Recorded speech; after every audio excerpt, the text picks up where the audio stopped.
Hello, folks, and welcome to the Baen Road Show for Dragon Con Goes Virtual 2020 as part of the Science Fiction Literature track on Facebook. I'm Sue Phillips, the director of the track, and I'm now going to turn this over to Tony Weisskopf, editor of Baen Books and publisher, and take it away. Thank you, Sue. I have to say that it's wonderful to be participating with Dragon Con, even virtually. I'm glad to continue our streak of being on your track and being on the program. And we're here to present our September and October titles. And as usual, we have a few digressions, including discussion of our Dragon Award nominee, and I believe you can still vote on those. So what I'm going to do is start the slideshow and get rolling so you can see the pretty pictures of the books.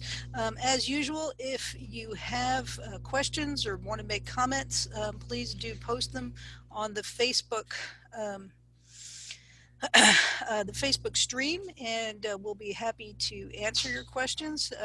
And random people will be getting free ebooks. We can't just throw them out as we usually would in a physical setting, but we are more than happy to do that for ebooks. So with that said, I'm gonna get things rolling. There's a slideshow, and we are going to get it rolling. Somehow. There it is. From the beginning. All right, here we are, the Baen slideshow. Drum roll, please. And exploding spaceship, just to set the tone. Would not be a Baen slideshow without the exploding spaceship. Baen.com, we have a website. Y'all should go there. We have a newsletter. Y'all should sign up for it. We have a podcast. Y'all should listen to it. The podcast is now also being video cast. Tony Daniel, you want to talk a little bit about the podcast real quick? Sure. Can you hear me? Yes, we can. Great. We've moved over to video. We are still providing the audio podcast as well, though. And but it's really cool because all these authors have now learned how to do Zoom. And so they are able to actually get on and do it, and it's not a technical nightmare. And so you can see all your favorite authors discuss their books. We got one with Larry Correia right now, for instance, that is talking all about Destroyer of Worlds. And so you can get the podcast on the Baen webpage, you can get it on iTunes, and you can get it on YouTube. The whole thing is archived now thanks to the work of Tony and Christopher Rocchio. So thank you guys for that. Sure. And you can get it other places as well. You can get it Spotify and I believe the Google Play Store. Oh, fantastic. Flowcharts. We have flowcharts at Baen.com. Science fiction and fantasy tends to lend itself to very long-running series. We'll discuss that later. David Weber, I'm looking at you. And finding the best places to enter these series. We have challenge coins. Still available. And we have audiobooks. Most, if not all of our books are available on audio now, and if they're not on audio now, then they will be very, very soon. Check Audible and Recorded Books for your favorite backlist titles. Libraries. Unlike some other publishers I could name, we love libraries. We think libraries are a fantastic tool for getting books out to readers. Strange, that, right? And we have just licensed our entire list to Overdrive recently. So if you have a favorite Baen book that you want your library to get as an ebook, just talk to them, request it. It's there, it's available. And I'll go ahead and slip in that the app that allows you to access ebooks through the Overdrive system is called Libby. No relation to our production manager. But you can find that app in the app stores, and then if you have your local library card, you plug in the code and you can borrow ebooks from your local libraries. So that app is called fantastic. Libby. There's also one for schools and school libraries, but I'm blanking on the name, and that's not as germane unless you got a kid in school using an app for the school libraries, in which case it's probably the one from Overdrive. But yeah, right, look for cool. Libby in your Play Store or your other favorite app store. And that's an app that allows you to loan ebooks, just to let you know. This is the key to spreading the love that is Baen. We sell books by other publishers at our website. Obviously, we want you to buy our books first, but we know there's some insatiable readers out there. We can keep you happy. And we have books published by other people at our website, including Larry Correia's very fun Malcontents books. Some of our writers have their own small presses, including Sharon Lee and Steve Miller. They have just posted up a new interesting bit of Liaden related work. DragonCon. We are all missing DragonCon. Let me tell you that one of the remedies for missing conventions is this book right here that we published this summer. Give Me LibertyCon. It is a convention in book form. It has everything that you want. All of the stories of the Finnish history, and even nonfiction by Les Johnson, folk songs by Gray Reinhardt, and really amazing stories by several of the authors who are here with us today, including David Weber and Larry Correia. Dave Butler, you're not in this one, but you're going to be in the next one. So I certainly hope so. Yes, that is, well, we know because you have already turned in your story. So no matter what happens, you will be in the next volume. So very excited about that. Okay. Gonna get on to the fun stuff. Finding new talent. We have lots of ways for authors to come to our attention. And two of those ways are short story contests that we run. One is for hard science fiction, the Jim Baen Memorial Award. And the latest winner of that is M.T. Wrighton. Usually we give out the award at the National Space Society meeting. That didn't happen, but we were able to ship him his award. And you can read his story at Baen.com. We also just announced the winner of our Baen Fantasy Adventure Award, which is administered by Jim Mintz. Thank you, Jim, for all of your hard work on that. And it too, the main prize is a publication on our website, and you get paid professional rates for that. And the winner for that was Scott Huggins for Human Slayer. I really hope that his t-shirt does not come true. So, but you can find that story was just posted up there recently. So if you write fantasy, if you write science fiction, we have ways for you to come to our attention. And I will say that both of these contests are judged blindly, which is to say that we don't know who the authors are. All we're judging is the story. There's no entry fee, there's no professional requirement one way or the other. All we're looking at is story. And let me quick add for the science fiction, it's got the science fiction contest got a very specific focus. It's about getting us out of the gravity well known as Earth and finding our place amongst our own solar system and beyond. No aliens, no first contact, anything like that. The websites have the information. The fantasy is broad as long as it's an entertaining story with a fantasy element, which means, yeah, we get a lot more submissions on the fantasy side. But yeah, it's for any fantasy type, whether it's urban, sword and sorcery, heroic, all of the above have won over the years. Oh, yeah, that's an exciting thing for us every year. We do publish the occasional ebook original, including recently we did this one by a couple of Australian writers in Larry Niven's Known Universe, and it was just recently reviewed in the Wall Street Journal of all places. So here we go.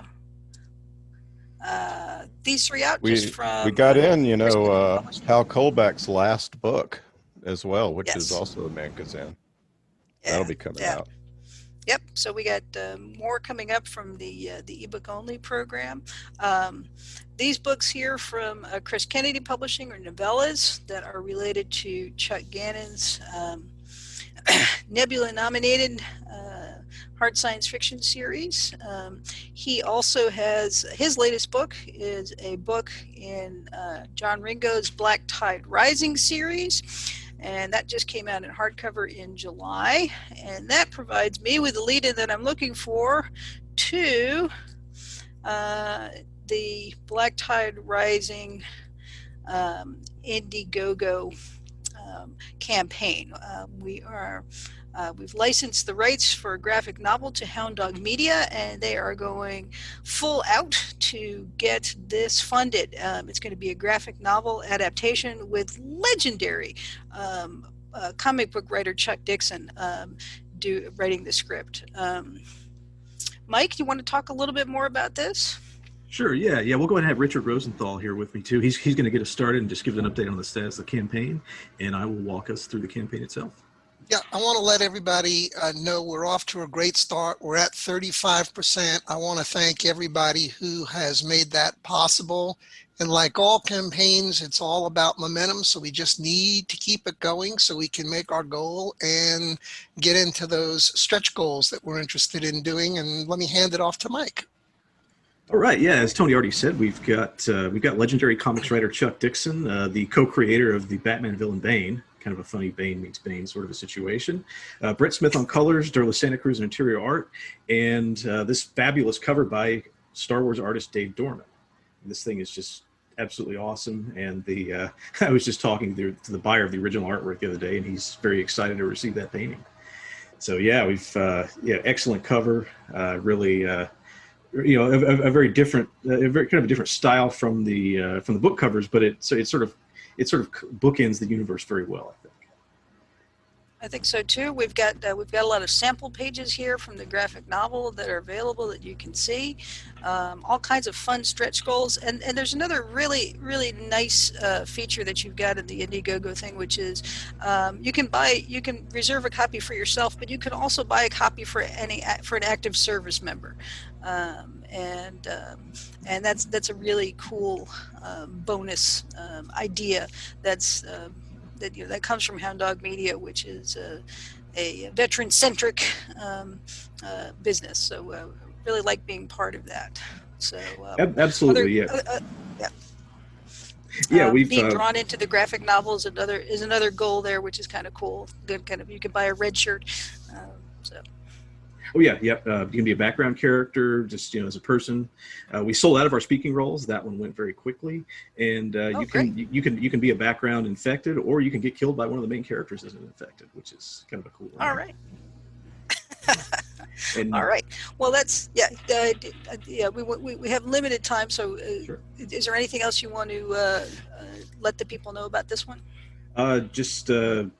Like and share us on all the social media platforms. Tell a friend about it. The biggest key to keeping the momentum going is just letting as many people know as possible. And go check out the Indiegogo campaign. We've got some great promo videos up there too. All right. Sounds good. Speaking of new people, new things that we're doing here, we have a new author to Baen, a guy who's got his first novel with Baen out in hardcover in actually I think it's a trade paperback in September, which is this month. So Tim AKERS, can you tell us a little bit about Night Watch and how it came to be? Sure. Yeah, absolutely.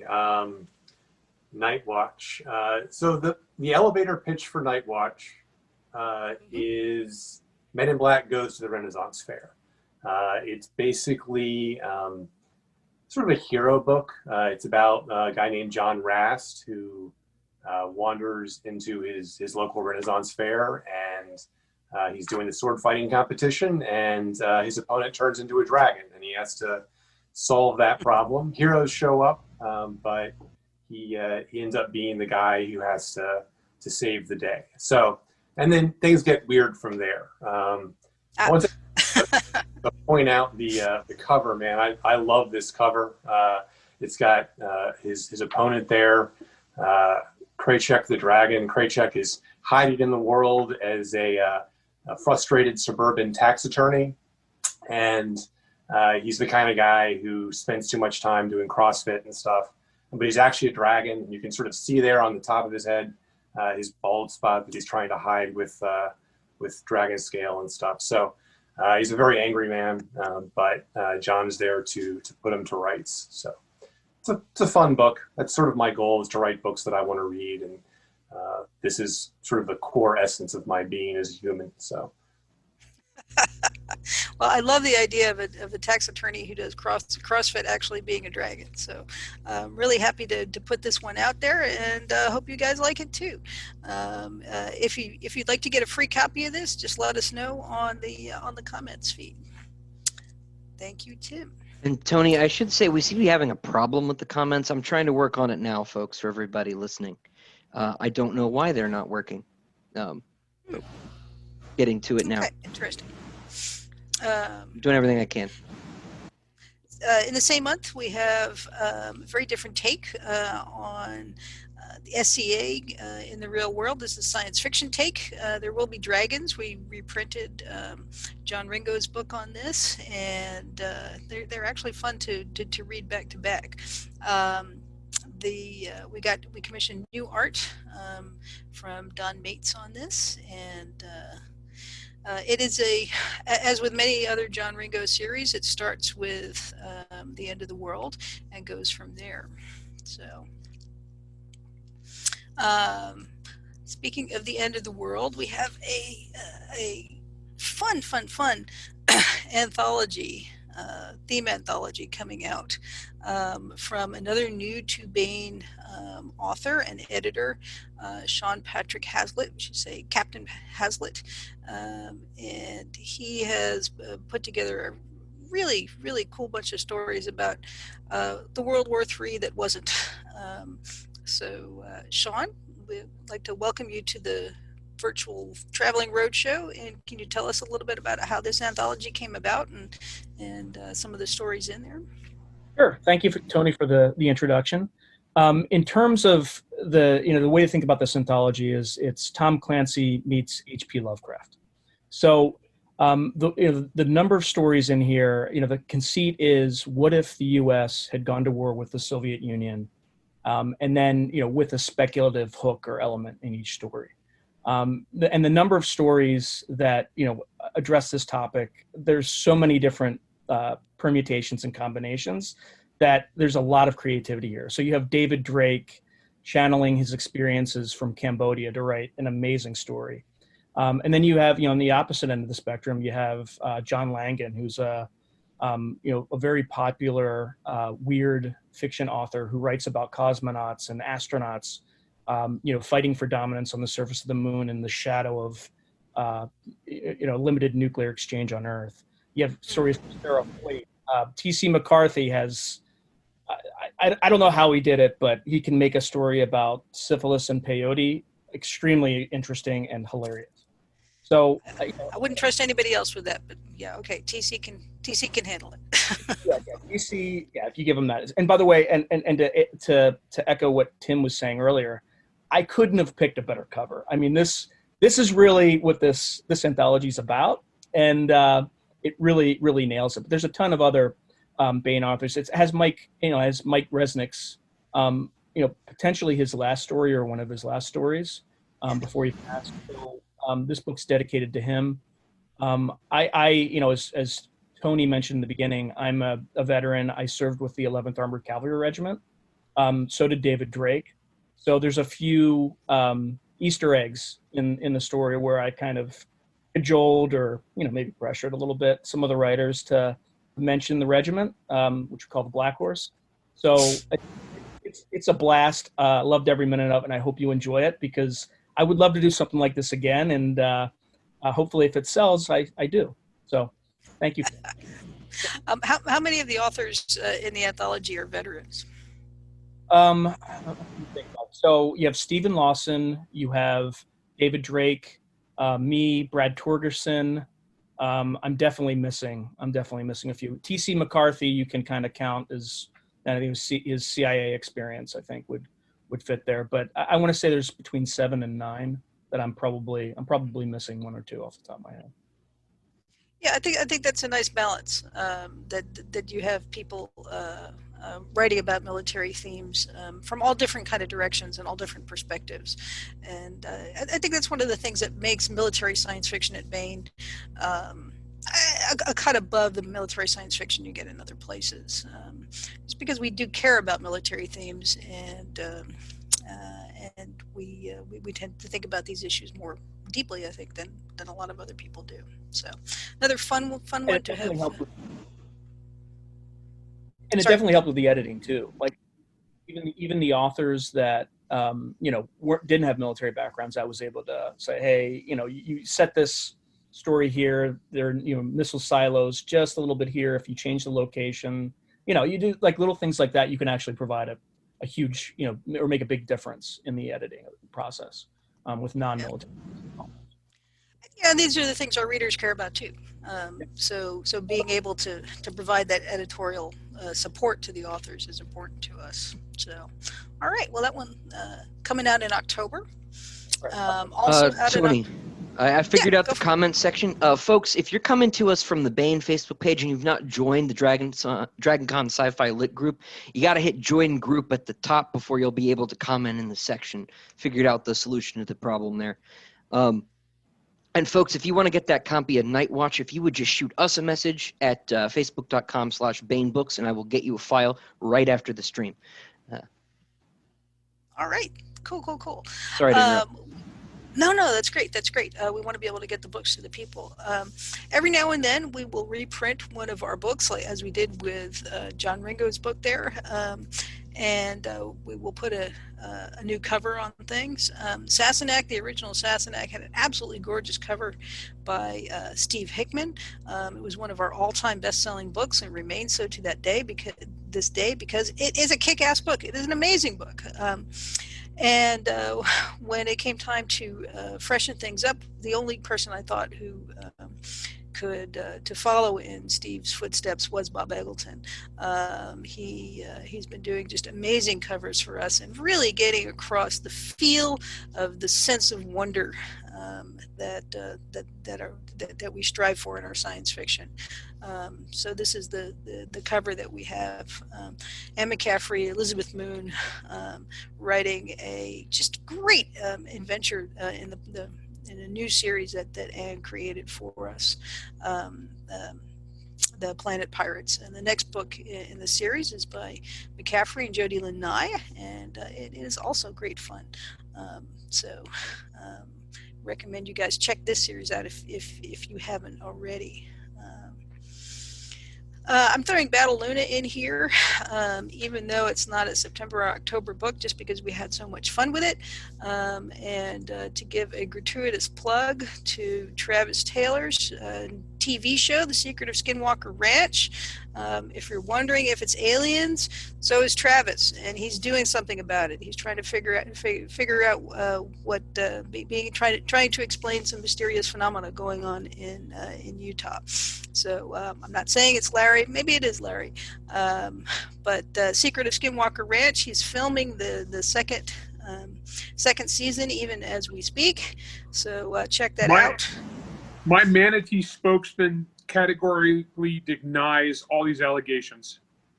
All right, I think that's fair, and I'm going to let you guys work that out. So, let's see, the Atlantic Encounter, out just this past August, which is to say last month. If you missed it, that's by Eric Flint and Walter Hunt in the long-running 1632 Ring of Fire series, and out in October, we have the mass market of Eric Flint and Ivor Cooper's The China Venture. Ivor, we do have Ivor here with us. Can you tell us a little bit about this? This I believe is the first that is the farthest east the Ring of Fire narrative has gone. Am I correct in that? Yes, that's right, Tony. So this is about a trade and diplomatic mission to China. We do have an earlier story in the series that was the mission to the Mughals by Eric Flint and Griffin Barber. China is in some ways an order of magnitude more difficult target because of, well, the Chinese really aren't that interested in talking to anybody else. And so we have the great distance that the mission has to cover first, and there are perils along the way, of course, and then they have to somehow make contacts and find a way to get the interest of the imperial court. So there's when they get in China, there's political intrigue, there's romance, there are military engagements, so there's a lot of different sorts of activity. I should say that of course, for a mission to China, you are not going to send the people like Mike Stearns, who's leading the government. It's going to be young uptimers, and so we're going to see new faces in this story, although Mike Stearns and Francisco Nazi, his spy master, do have a cameo role early in the novel. But it's these young uptimers that the mission is going to be dependent upon. We have two characters on the cover. We have our uptimer and we have a downtimer. Can you tell us who these people are? Well, the downtimer is Lu Rushi, who is a historical figure. She is this very unusual category of scholar courtesans that you have. She was well known as a poet and artist, as well as being a courtesan in real history. She ended up marrying a very prominent scholar, and then was very heavily involved in the Ming Empire resistance against the invading Manchu.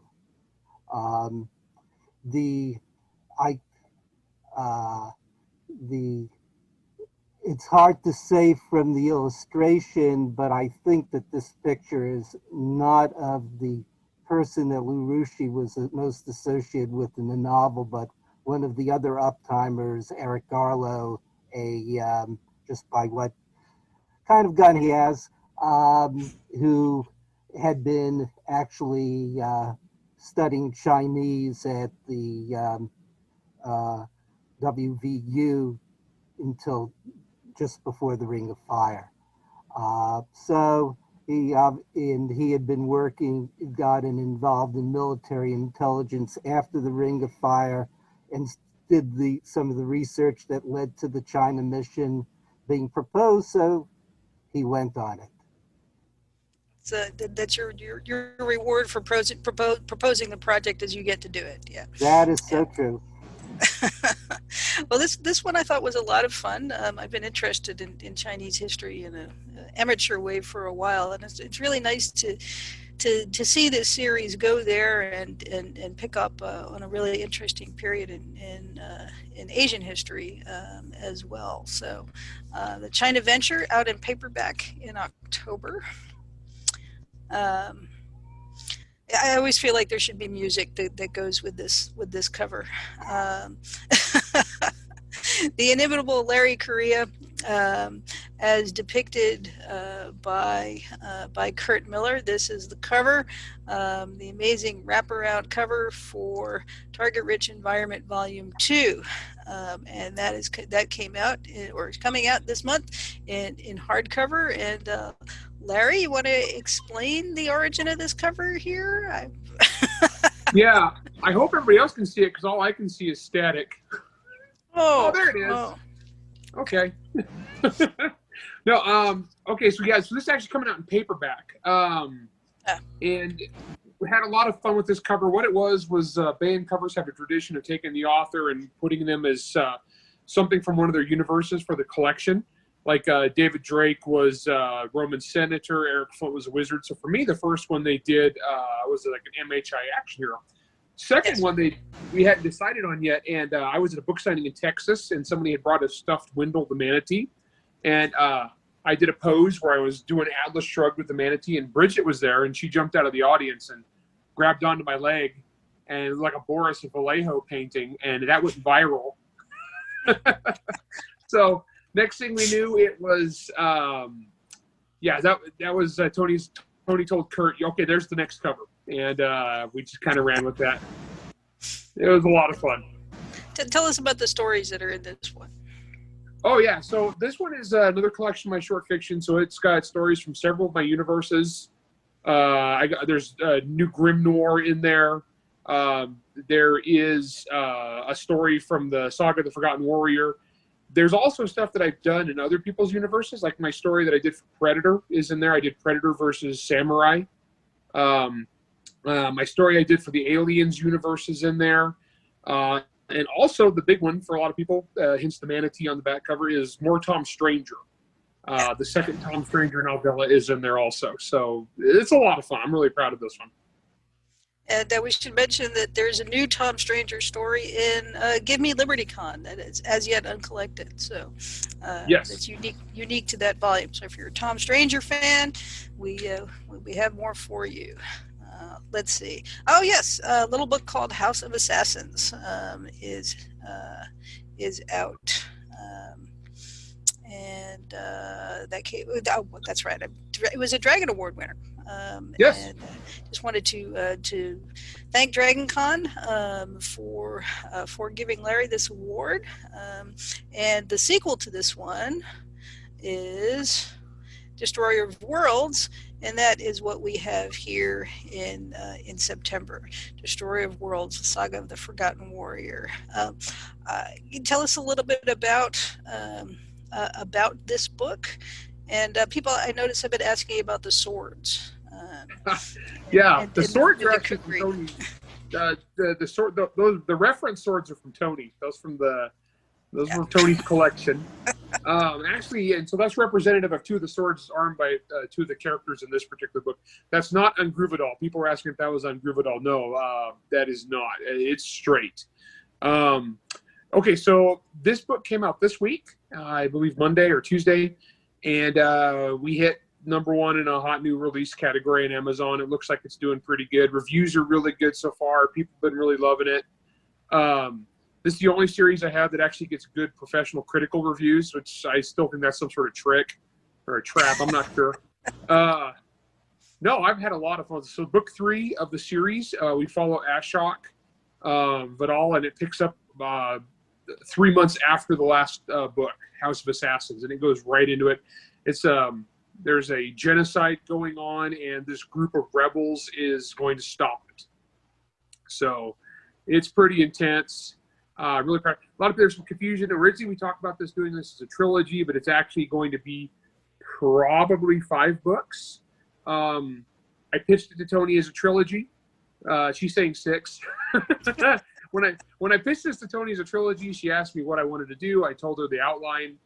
She told me there's no way in the world I'd get that done in 3 books. Halfway through book 2, I realized she was right. She's always right, she knows. But yeah, no, so it came out really good. And the back cover art there from Kurt Miller is fantastic. That's a scene from the end of the book. So it came out really, really good. I'm pleased with this one. Yeah, I'm really. Kurt loves this series so much too, and we started a tradition with doing bonus art with the first book, and where we got a beautiful Larry Elmore frontispiece out of it, and with this we've got Kurt giving us, well, not giving us, but Kurt presenting us with extra art that we put on the back cover as well. And this I think really just gets the tone of this book. It is a little bit darker, and it has a plague in it, which I assume you put in because you knew that COVID-19 was going to occur. Yeah, people need to keep in mind that this book was done like a year ago. Okay, so don't. I was not cashing in on COVID. All right, that's fair. But yeah, it's things are bad. Things are looking bad for for our heroes. And I think it is going to take Larry a while to figure how we're going to get out of it. I certainly hope we get out of it. So, at any rate, a series that where the world is inspired by the Indian subcontinent and the cultures there, and just a lot of fun. So, Hey, Tony, one other thing that Larry and I talked about on the podcast was this is the big fight between Devadas and Ashok in this one. It's a massive, massive fight scene. oh yeah, and it's well, it's about a civil war, and let's hope that's not prescient either. Oh gosh, man, I'm on a roll.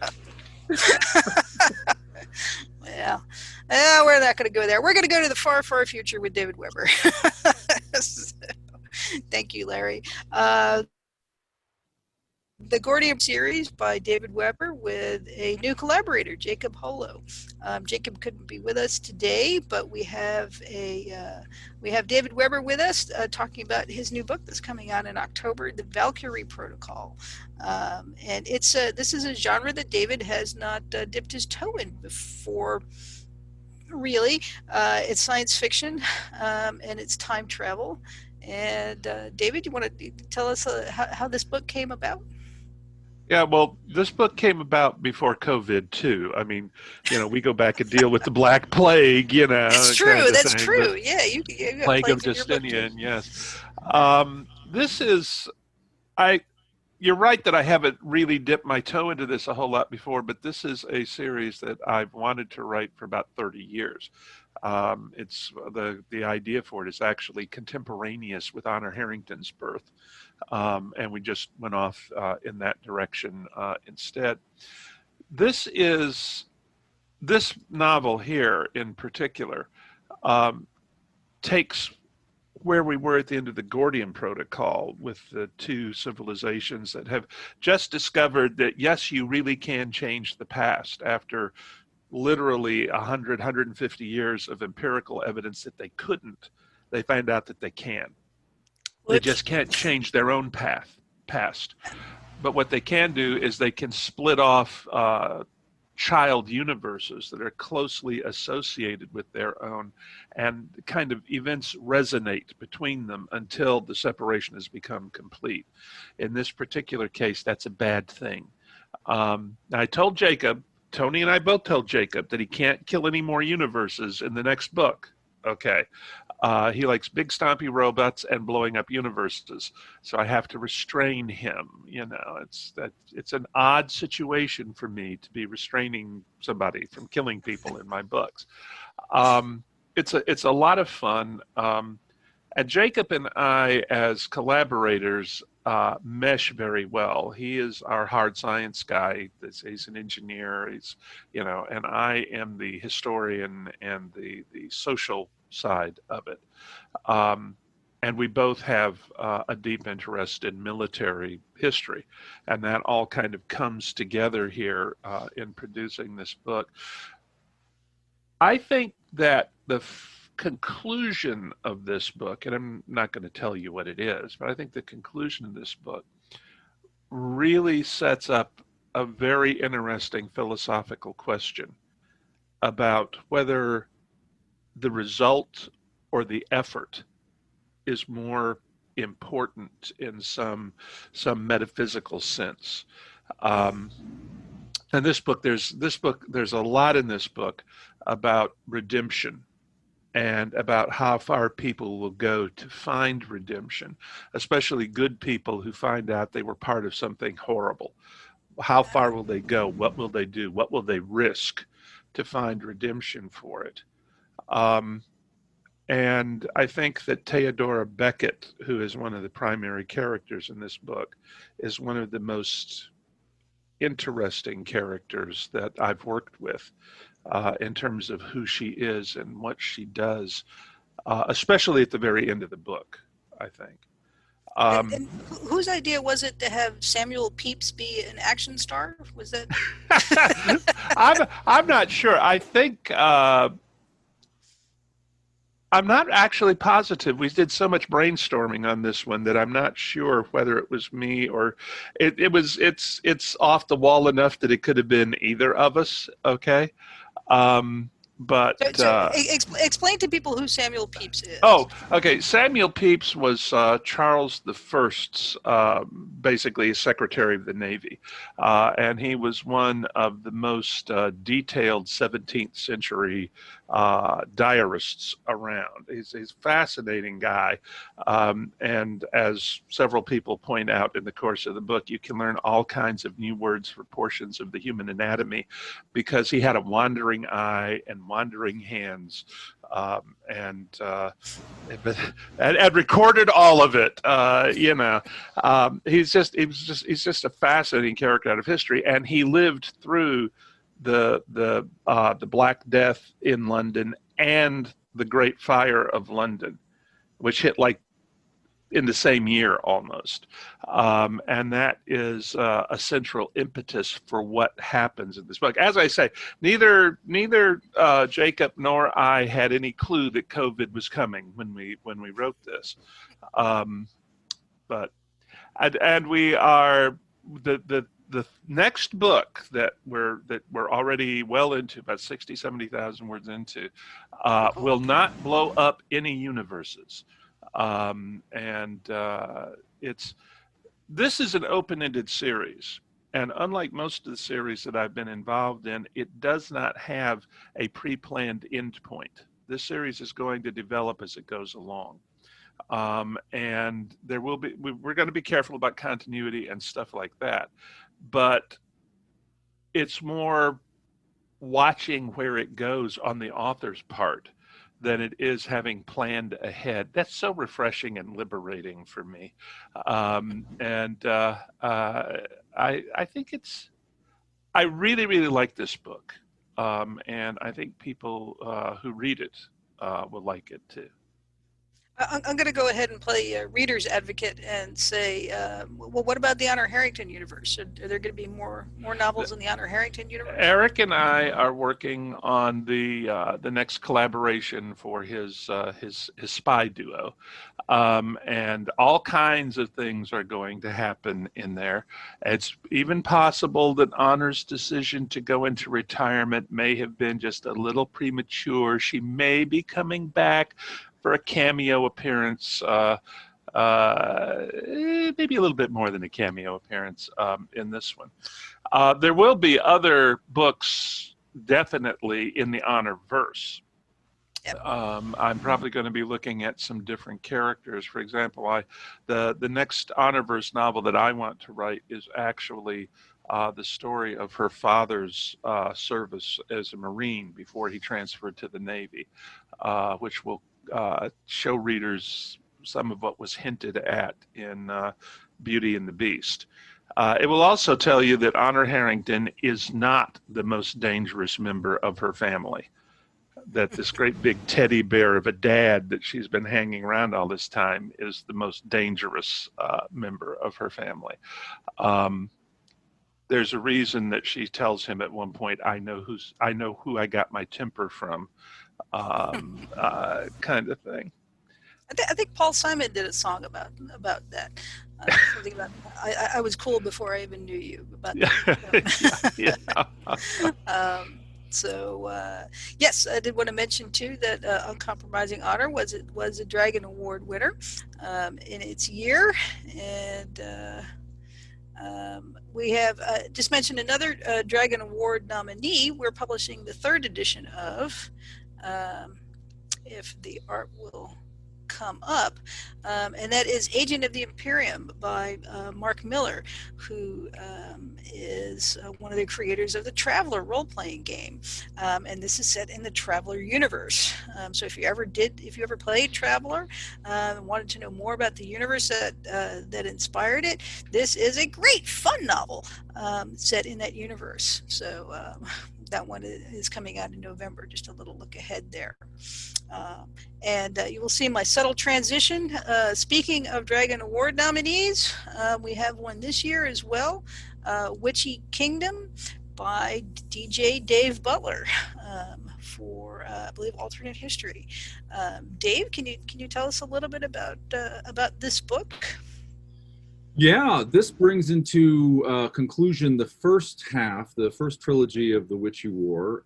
So this is, if you have not read these at all, this is an epic fantasy series set in an alternate America, in an 1815 America that really looks like a Holy Roman Empire, an elective empire.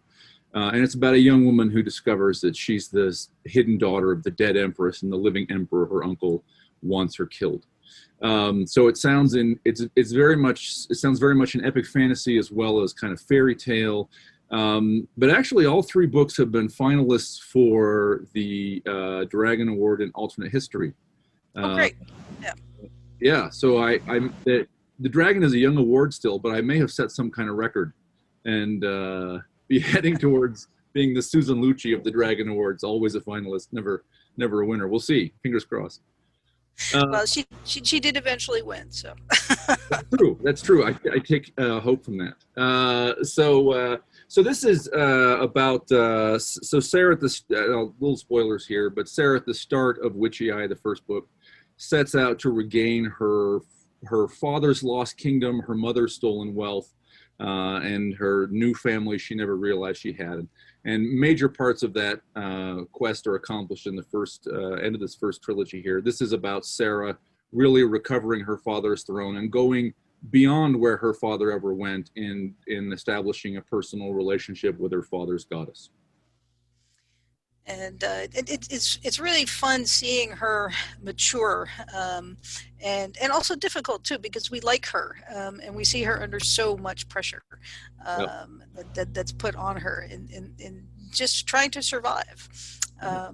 It's never this easy. is Yeah, this is the cover art for the next book in the series. All of these covers have been done by Dan Dos Santos, who usually goes to DragonCon and usually displays his amazing art there.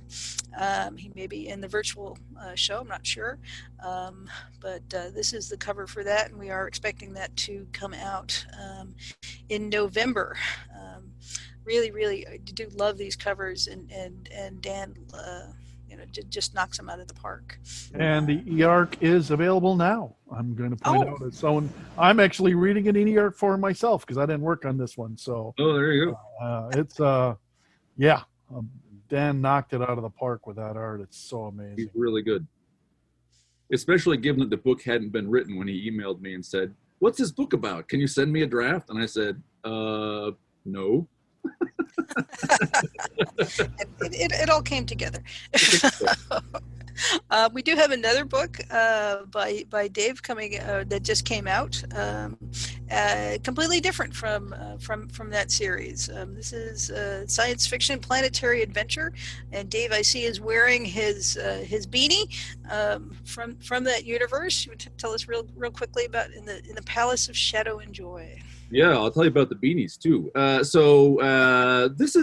This is sort of a buddy comedy. It's really inspired by classic stories like Fritz Leiber's Fafhrd and the Grey Mouser, or more in sort of non-speculative genre, something like Hap and Leonard. Okay, something more contemporary.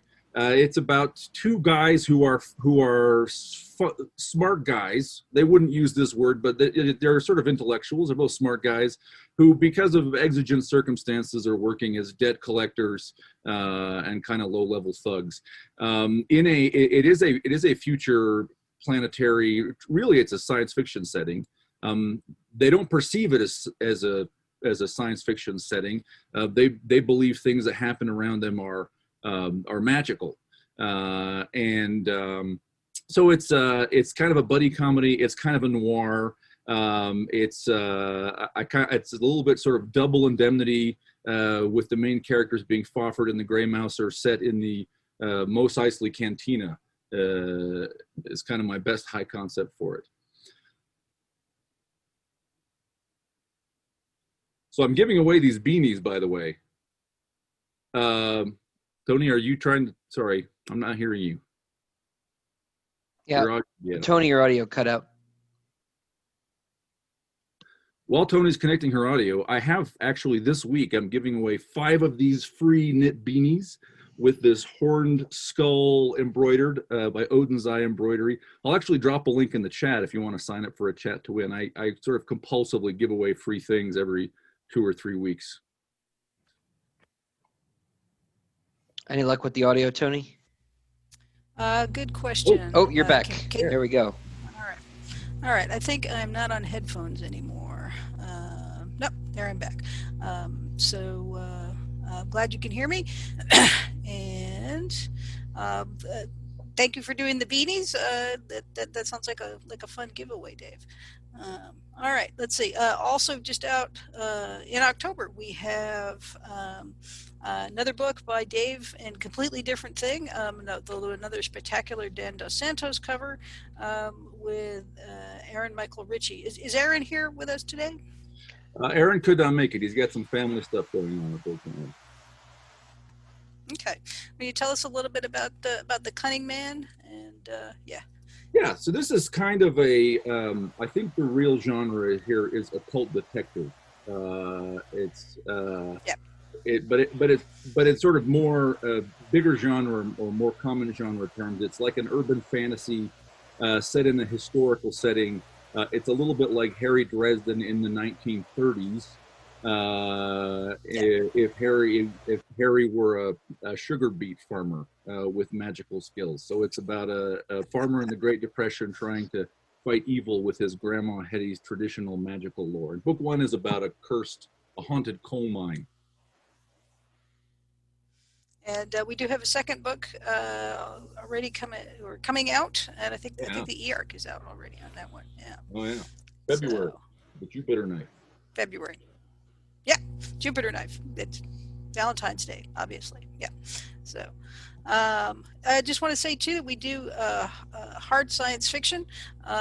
This one came out in November this year. And remember the name Will McCarthy, and when you think about Dragon nominees next year in the hard science fiction category.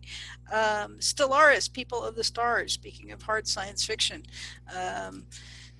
It don't get more hard than this. So we have their 2 editors with us here, Les Johnson and Rob Hampson. Who's going to talk about Stellaris? I'll go ahead and jump in. First thing I want to do is comment on the artwork here, Tony. I work at, in my day job, I work at NASA Marshall, which is where all the modules were built for the space station. And before COVID, I had this book on my desk at the office, and I always made a point of showing out to a lot of my work colleagues who worked on space station and built those modules what's going to become of their beloved station in a few years. So that artwork has made its rounds at NASA, and people love it. The idea of it evolving into something a lot more than what it was designed to be, just 10 miles from where I'm standing right now, which is way cool. The Stellaris Anthology is a collection of science fiction short stories, original stories by some great authors, Kevin Anderson, Sarah and Dan Hoyt. Got some really good stories in there, William Ledbetter and others, combined with some hard science essays, but they're written for popular science. They're written for everybody to access, all on the general theme of what's going to become of us, of the people, as we go to the stars. And one of the things, Rob can maybe talk a little bit about the background of how this came about, but one of the things that when I read science fiction these days, and we just pop off to some alien planet somewhere, in my mind, I'm thinking, it's not going to be that simple. What's the likelihood that the biosphere is going to be compatible? Are we going to have to genetically modify ourselves? What will our culture become after we've traveled maybe for centuries in a world ship to reach these other destinations? And so this collection is an attempt with reality as the background, but to speculate on what will become of us. Will we adapt our environment? Will we adapt the environment to us culturally, socially, biologically, all those kind of things. So for those that are really curious about what it might be like when we go to the stars, I think there's something in this book for you. So what is the Astronomer Royale doing in this volume? Oh, I was really thrilled. Sir Martin Rees, who is the Astronomer Royale in the UK and really well-known scientist and science writer, I was at a meeting of the Breakthrough Initiatives. These are the folks that are funding their own version of SETI. They're funding work to maybe take us to the stars someday with laser-driven starships funded by philanthropists in Silicon Valley. But they have an annual meeting at Stanford, and I was invited to go talk about some of my work. And while I was there, their keynote speaker was Sir Martin Rees. And Martin was giving his talk about this very topic. He was saying, hey, we're at this meeting talking about sending a robotic probe to another star, but one of these days we'll go. And he got real excited and was telling his view of the future of humanity and how we'll adapt to it. And I'm sitting there as we're compiling stories for this volume thinking, I've got to get him for the book. So after the meeting was over and all the questions were answered, I walked up and I had my card as an author as well as my day job because he knew I presented earlier.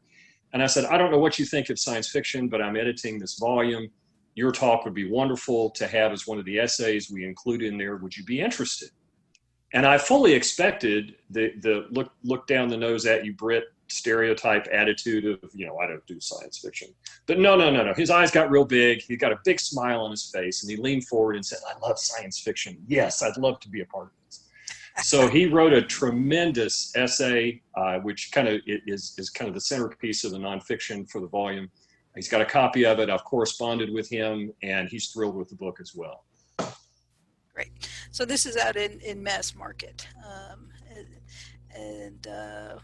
We should mention that part of the impetus for this was a working track at the Tennessee Valley Interstellar Workshop. And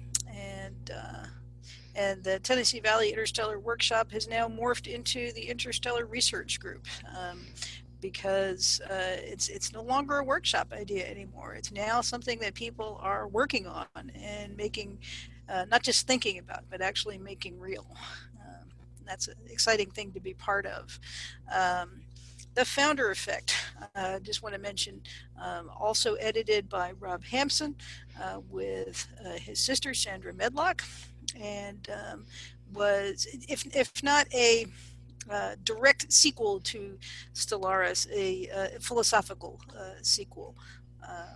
Rob, you want to talk about definitely inspired by it. And by the way, I'm going to brag on the Sam Kennedy artwork. Both the Stellaris and Founder Effect covers are by Sam Kennedy. And I think this is an absolute perfect Age of Wonder cover for an kind of an Age of Wonder book. And we put together, I put together a fairly simple charge. Mankind's first colony, here's where it is, here's the timeline.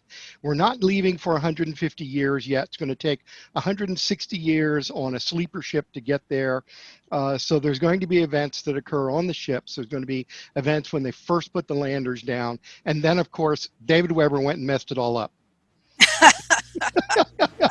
Because I had this careful plan of how the colony was going to be established, but I didn't write any of this stuff. The authors wrote it, and David comes in and gives us a disaster from day one and made it into a cracking good story. I'm absolutely thrilled with the continuity on this because I've had a number of people who've looked at the E-Arc and who have worked with the very early drafts say, this reads like one continuous story. And that is to the credit of the authors who spoke with each other and a number of individuals working behind the scenes who just did some continuity emails back and forth.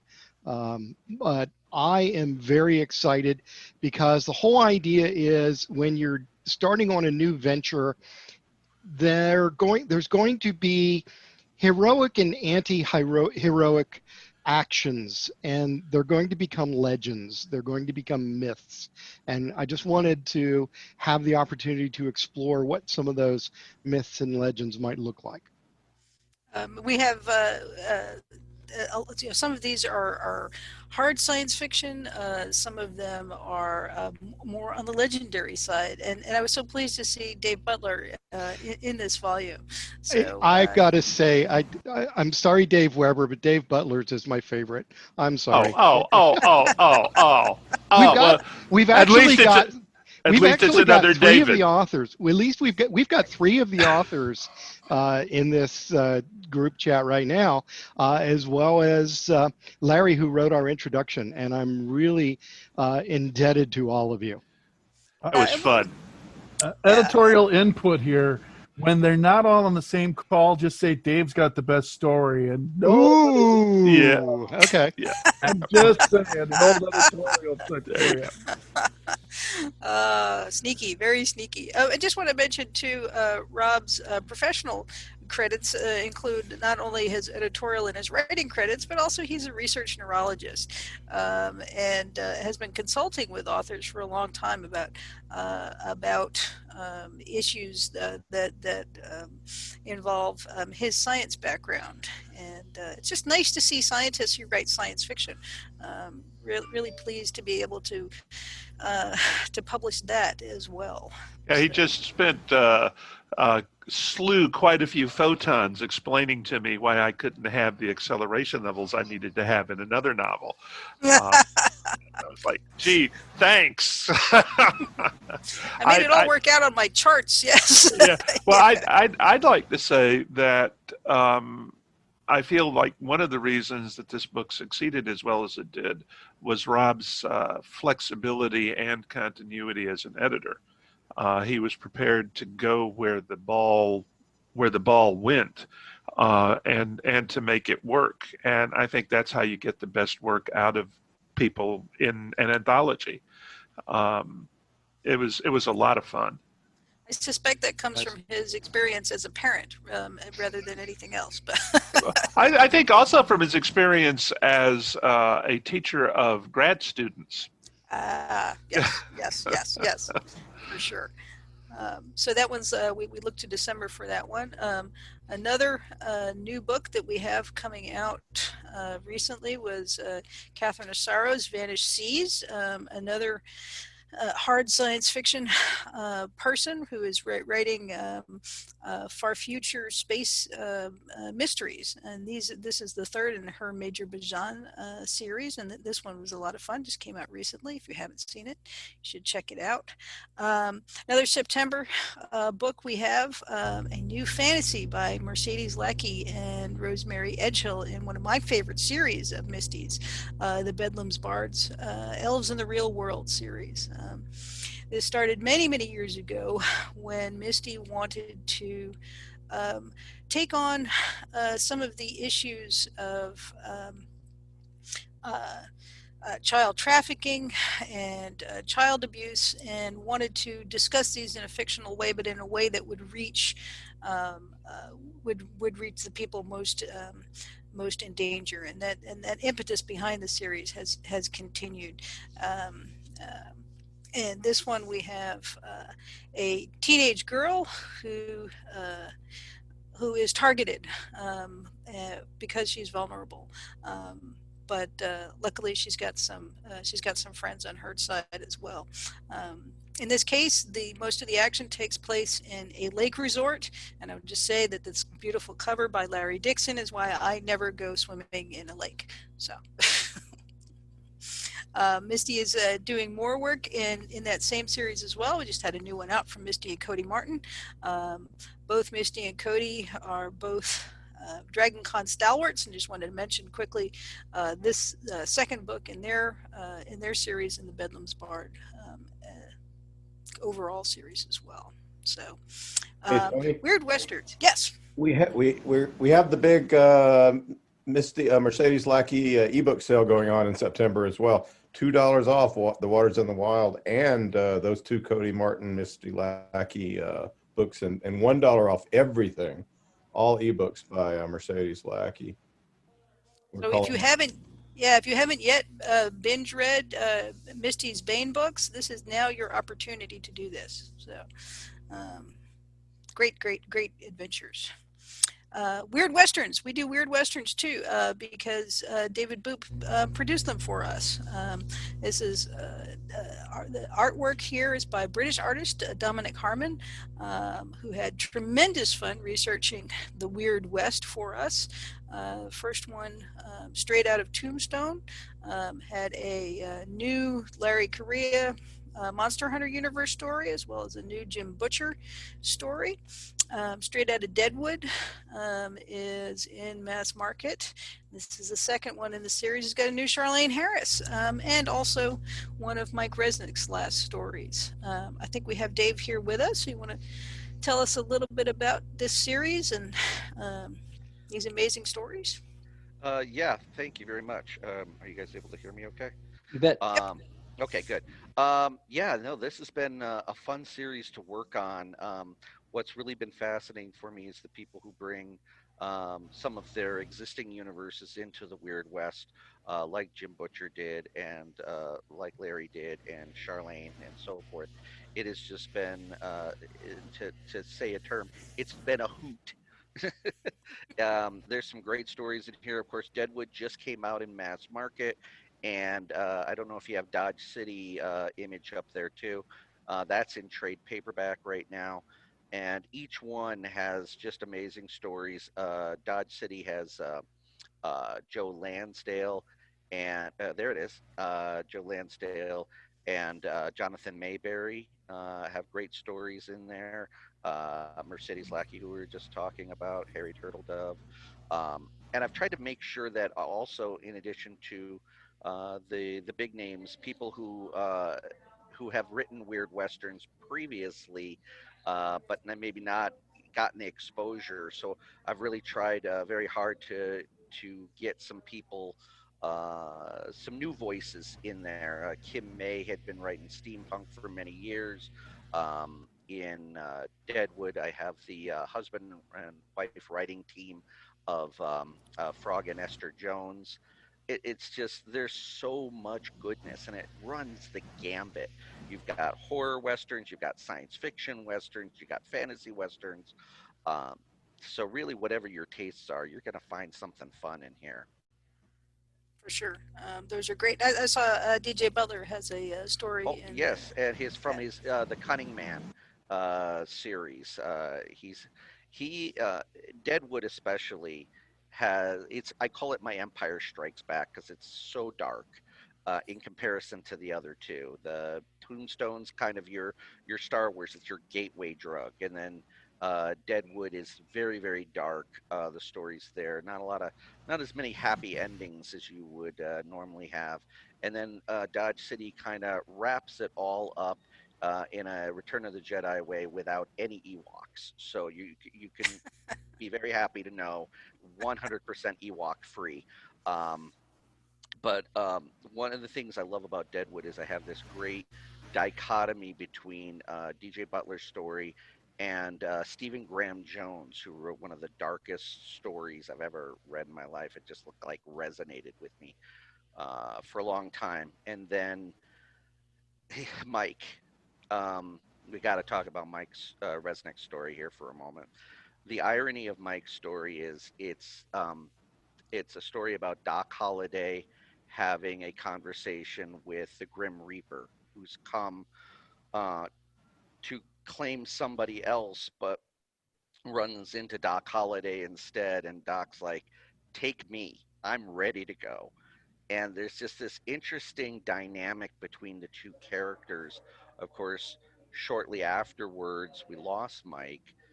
Never even got to do a signing with him on this book, and I'll always regret that. But his story is so, there's so much subtext layered in it. I definitely, if you're a Mike Resnick fan, highly recommend reading his story about Doc Holliday and the Grim Reaper. That's great. All right. Well, thank you, Dave. Thank you for having me. Dave is working on the obvious next step for westerns, which is going to be space westerns. So yes, yeah, we're as Jim would appreciate, we're off to outer space. We're leaving planet Earth, and yeah, so we're going to do a series of 3 space western anthologies. The first one is going to be called Gunfight at Europa Station A. So, and hopefully we'll have some. Yeah. Probably. We're kind of tweaking the name, but that's the tentative. That's the bookmarked name, and we should have some news for that hopefully by beginning of next year. And we should say for this anthology, as with most of Baen's anthologies, they are by invitation. So we don't have any open calls for our anthologies. The only open calls we have are for those short story contests. I just wanted to mention before we close out, Jerry Pornell is having a moment with us. We kicked off the year of Jerry with the Best of Jerry Pornell, edited by his longtime associate John Carr. That turned into a national bestseller and was out of stock in trade paperback. We're going to be bringing that one in mass market soon. Jerry's last convention was Dragon Con, and he had a hell of a time. He really, really enjoyed it, and I just wanted to make sure that he was part of this Dragon Con too. We got to publish the Legacy of Heroe series that he did with Larry Niven and Steve Barnes, and we reissued the books so they would have all uniform covers with uniform alien design by Kurt Miller. And Kurt worked very closely with Steve and Larry to make sure that the aliens were right on that. This was the latest one that we did, Starborn and Godsons. Came out just as the COVID restrictions were slamming down. So if you didn't get a chance to see this in bookstores, please do seek it out. It is a great hard science fiction first contact novel. Even though this planet has been settled by humans for a long time, this is still a first contact novel. So lots of fun there. And just to be 100% clear, this is a new book in this series, yes. along with the classics also being reprinted. Right. So we have the two previous books that appeared, and this is one of the last things that Jerry worked on. So the absolute last thing that Jerry worked on was this novel in the Janissary series. That was the long awaited series over 20 years that Jerry worked on through injuries and recoveries, and had just about finished before he passed away, but he didn't quite finish it. It needed a final scene in the denouement and before it could be published as a complete novel. And David Weber, working with Jerry's son Philip, who is a commander, now retired, Philip Pornell of the U.S. Navy. We're able to do that, and I think do justice to Jerry's series. Don't take my word for it. Read it yourself. Let me know what you think. David, would you just tell a little bit about Mama Luke's before we wind things up? Mama Luke's jumps forward 14 years from the end of the last book, so it doesn't catch up with where we are today, but it definitely moves well forward. And I think that one of the things that this book does is that it sums up two essential points of Jerry's philosophy.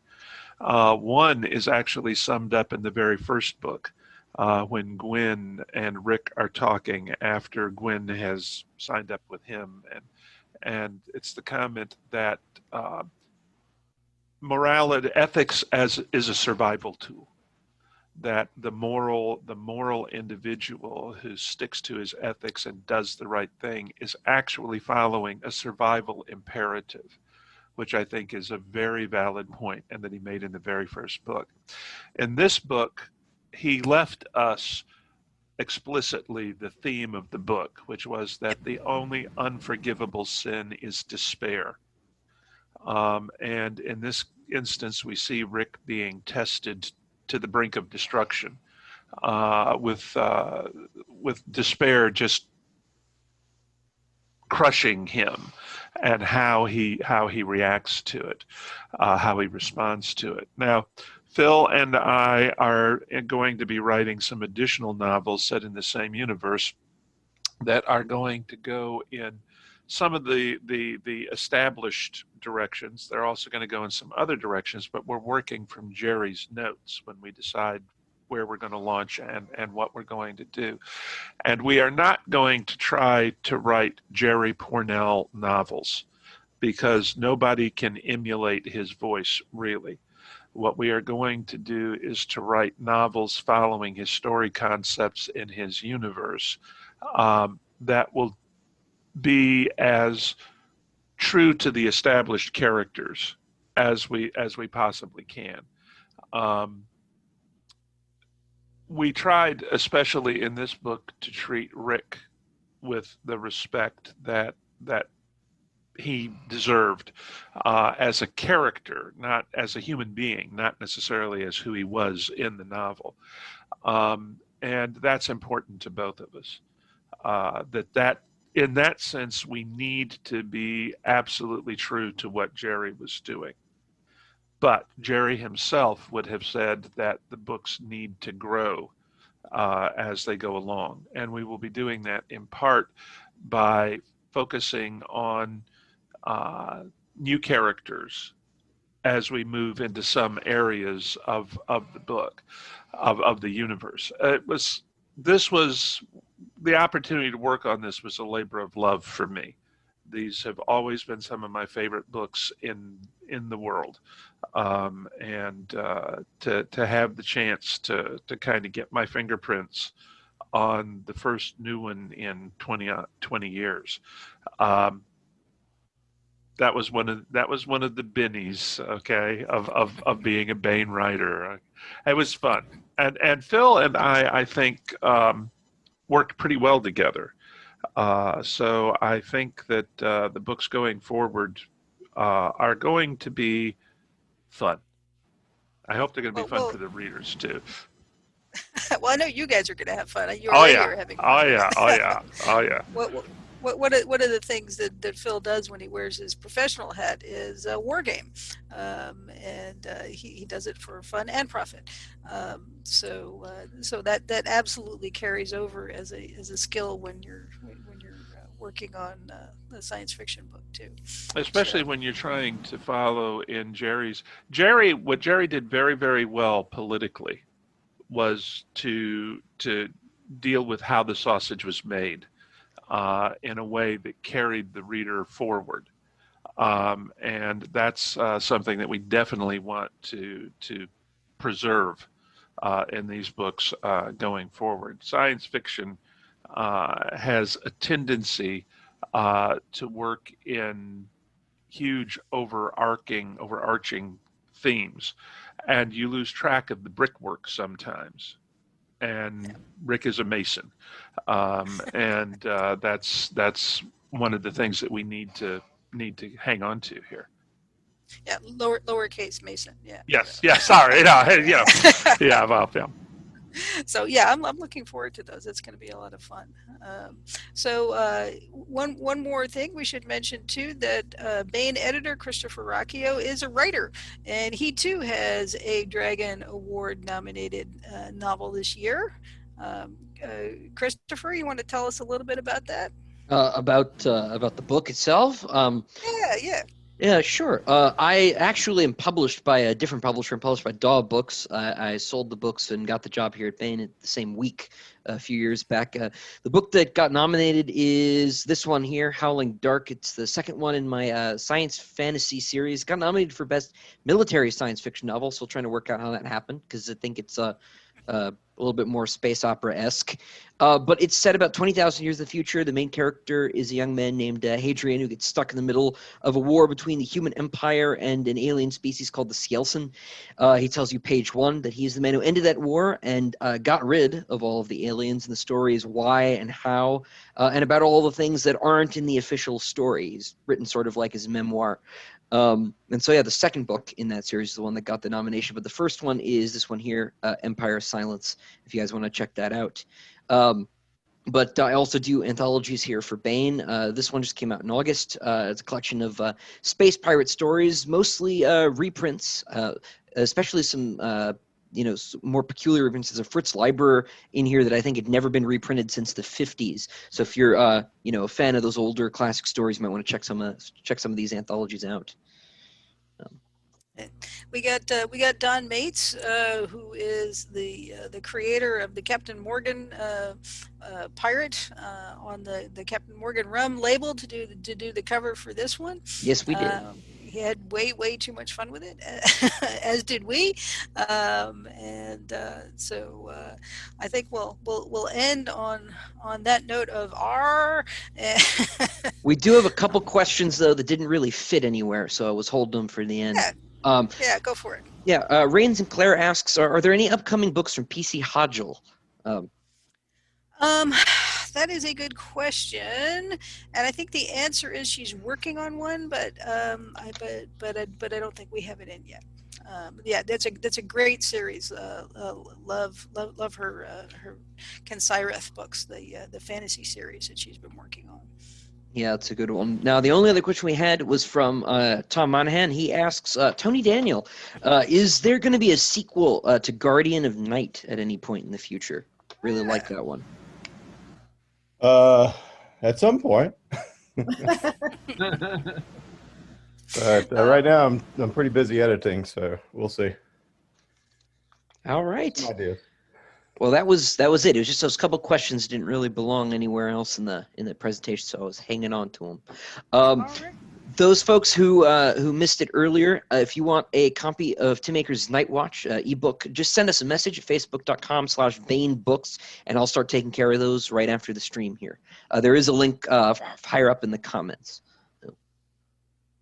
All right. Well, thank everybody for coming, and hopefully see you guys in person at DragonCon next year. Bye, everybody. Bye, everyone. Bye.